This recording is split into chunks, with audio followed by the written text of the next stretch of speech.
Welcome to the HR Chat Show, one of the world's most downloaded and shared podcasts designed for HR pros, talent execs, tech enthusiasts, and business leaders. For hundreds more episodes and what's new in the world of work, subscribe to the show, follow us on social media, and visit hrgazette.com. Welcome to another episode of the HR Chat Show. Hello, listeners. This is your host today, Bill Banham. And my guest this time is Alexander Bell, speaker and technology and productivity expert who works with orgs to maximize performance, reclaim balance, and inspire human connection in the digital age. With over 2 decades of experience, I guess he started when he was about 5, as a serial entrepreneur and thought leader in technology. Alexander has led teams and built startups with global brands, including Google, IBM, and Warner Brothers. Alex, welcome to the show today. How are you doing? Great to be here. Thank you for having me. I should start there. Is Alex okay? Are you super posh? Do you prefer Alexander? The brand is Alexander Bell. When you're talking about technology and you're named after the inventor of the telephone, you are crazy not to try and insist that people call you Alexander Bell. But nobody has ever called me Alexander. None of my family have called me Alexander. None of my friends, my kids don't call me. My wife hates it. So, I quite like the name, but the whole world seems to be destined not to call me Alexander. So I'm totally fine. You can call me Alex. Thanks for listening to this episode of the HR Chat Podcast. If you enjoy the audio content we produce, you'll love our articles on the HR Gazette. Learn more at hrgazette.com. And now, back to the show. Thank you. I think I'll just go interchangeably then. And there's no Graham in the middle there. So sadly, I'm Philip. Interestingly, he wasn't Graham either. He was born Alexander Bell, and his 2 older brothers had middle names and he didn't. So for his 11th birthday, he asked his father for a middle name, and Graham was a family friend, actually a patient of his father's. And so Graham became, known from so there is no Alexander Graham Bell. Doesn't exist, never has. It's a total fraud. But there you go. There you go, listeners. We learn all sorts on this show. Who knew? Alexander, let's start with the big idea. What inspired you to create Tech Rules, and how does it help individuals and teams build what you call attention intelligence? So right from a young age, I've always been obsessed with technology. I grew up through that era of the internet, coming online, and the first mobile devices, sort of coming into the market. But I'm old enough to remember a time prior to all of that as well. So I really sort of lived through that transition period. And that's gone on through my career. I've been involved in sort of VR and sort of mixed reality projects. I've worked with the likes of Google Maps and Street View and things like that. So I've always immersed myself in technology. But during the lockdowns, everybody had different epiphanies, life epiphanies during the lockdowns. I think I started off with, drink less, exercise more, be healthier. And then by the second lockdown, that had all reversed. But it sort of tied in with, we have 3 boys, although at the time we had 2 boys and a lockdown baby on the way. And our eldest, who was 7 at the time, Dexter, turned around, and it was about the November time during the sort of second lockdown. And he turned around, and he's the really sweet, innocent kid. He was the perfect baby. He was the reason that we got hoodwinked into having more. We thought parenting is easy, when the children are like this. So he turned around and he said, "Dad, I've been thinking about Christmas. I know what I really want." And I kind of, did the typical parent thing, rolled my eyes and said, "Okay, what is it?" And he said, I want an iPhone for Christmas. And he was 7, right? And I just wasn't prepared for that conversation, as a parent. And it just sort of totally caught me off guard. And I remember reacting sort of the typical green monster parent saying, "They're dangerous, they're highly addictive. You're not having one, you're too young." And he just turned around all sweet and innocent and said, "But Dad, if they're really that bad, why are you and Mummy on yours all the time?" And, my head just exploded. I had no answer, I had no comeback. And of course, he was absolutely right. He was just, acknowledging and sort of witnessing the overuse of technology and wondering what he's missing out on.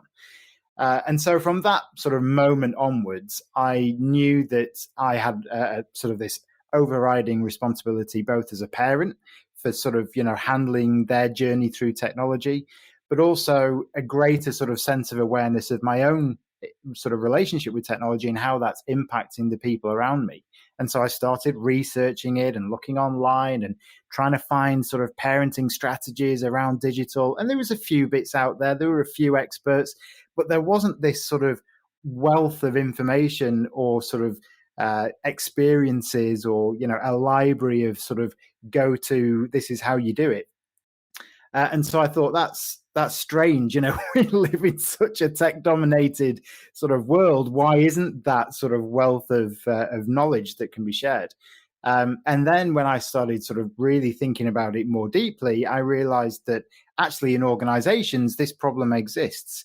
We've all been guilty of, being sat in a meeting and somebody's on their phone and not being totally present, or in a restaurant and, you look around and everybody's just on their devices and nobody's really talking anymore, or being in a situation with a client where you are trying to give them your best attention and your knowledge, but all they're interested in is just the immediate now. They're not interested in developing a relationship because they want to treat you like Amazon. They just want to click a button, get what they want and get it today. So I kind of, it just dawned on me that there's this opportunity for us to sort of kind of take stock and take back control of our sort of relationship with technology, because ultimately we are in control. It is said that it does control us. And certainly there's a lot of sort of behaviorisms that we tend to do that would suggest that we have no sense of agency over technology at all. But actually we do. We're still the users. So I kind of, I use tech rules and this idea of attention intelligence to say, well, actually, you get to call the shots. You get to decide what that relationship looks like. And as an organization, you should take a greater responsibility as to how your sort of team players react with technology, because ultimately you're providing that technology for them to do their jobs. There's this kind of sense of responsibility, but also productivity and also developing relationships between the organization as well. This episode of the HR Chat podcast is supported by My Staff Shop, the UK's only employee-owned employee benefit provider. We provide a range of competitive and flexible employee benefit solutions to help you improve your employee value proposition, from exclusive deals and discounts to help your people stretch their salaries, to effective reward and recognition programs, and a comprehensive health and well-being offering. We pride ourselves on our friendly and collaborative way of working, putting the interest of our clients at the heart of everything we do. Learn more at mystaffshop.com. Thanks, and now back to the HR Chat Show. Okay, so let's just continue that. There's a lot to dig in there. there's a lot to begin there, and let's hone in on one aspect of that. So in a remote or a hybrid work environment, as many people now work within, what are some simple but powerful digital habits, Alexander, that teams can implement to stay focused and connected in the right ways, where it's real personal connection, but they're getting what they need to get done, they're being productive, they're leveraging that technology without it, I guess, taking over?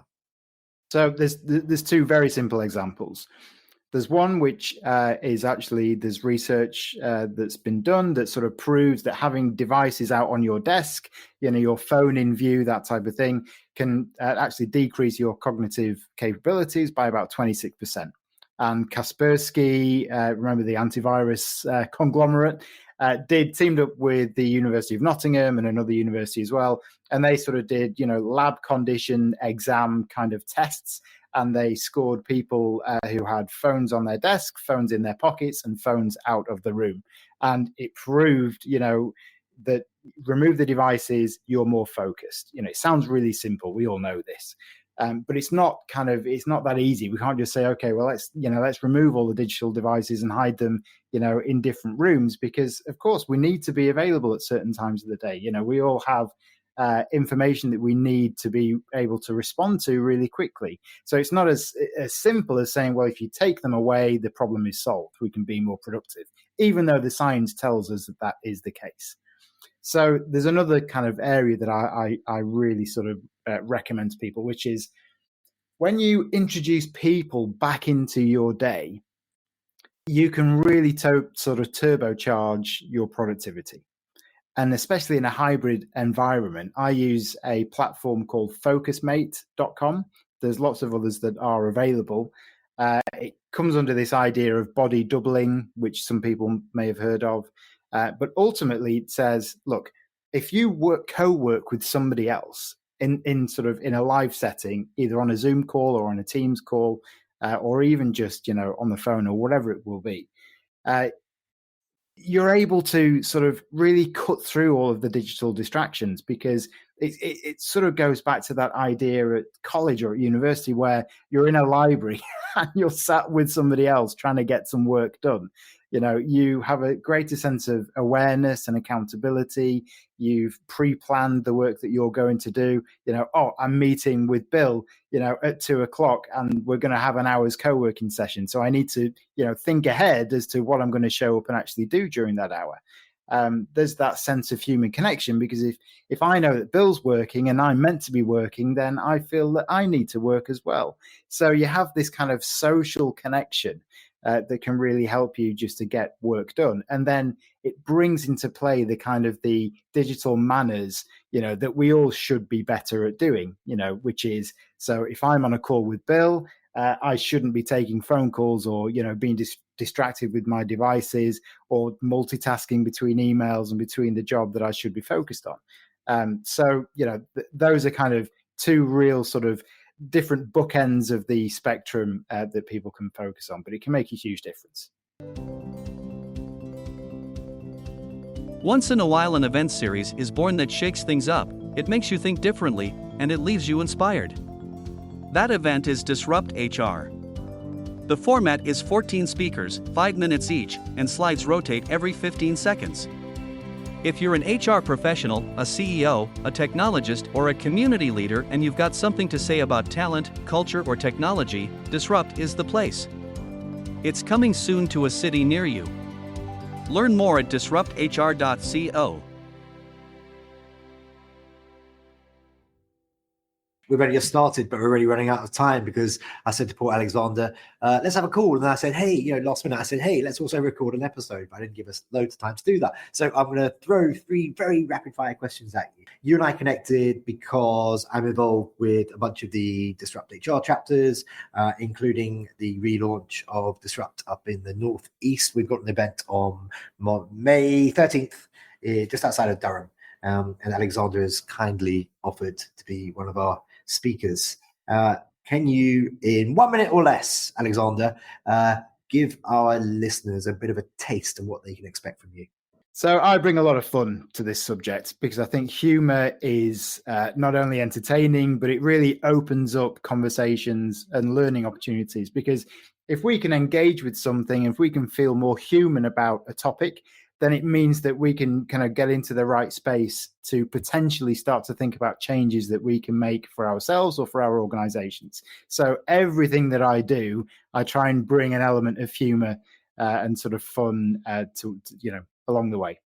Very good, with many seconds to spare. By the way, I'm excited for the relaunch of Disrupt Northeast, just because most of the other locations in the UK that I'm involved with have heard my standard dad joke that I open the events with at least once, possibly multiple times. So Durham offers me a new community to use my famous peanut joke, which I won't share right now because we're running out of time.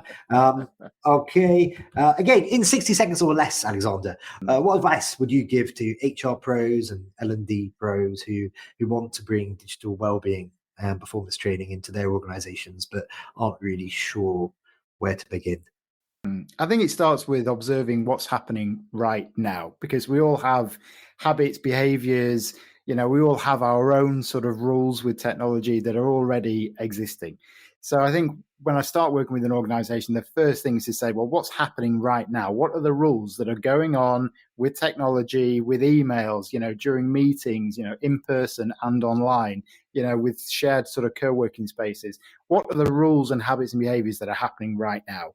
Get them down, write them down, have a conversation with people, see how people feel about them. And then it's a case of, do they align with the organization's missions, the values, the culture that you want to instill in that organization? And once you've got that, you can then pinpoint where needs to change. Excellent. And just finally for today, we'll have to get you on to do this so we get longer. But just finally for today, how can our listeners connect with and learn more about you? So alexanderbell.co is the website, and LinkedIn is the only platform I use because I have taken back control over my technology and I've shut down Facebook. I am not on Instagram and I don't do TikTok. Nice and simple. And I'm sure there'll be links in the show notes. That just leaves me to say for today, Alexander, not Graham Bell, thank you very much for being my guest on this episode of the HR Chat Show. Thank you so much. Looking forward to the peanut joke. You say that. And listeners, as always, until next time, happy working. Thanks for listening to the HR Chat Show. If you enjoyed this episode, why not subscribe and listen to some of the hundreds of episodes published by HR Gazette? And remember, for what's new in the world of work, subscribe to the show, follow us on social media, and visit hrgazette.com.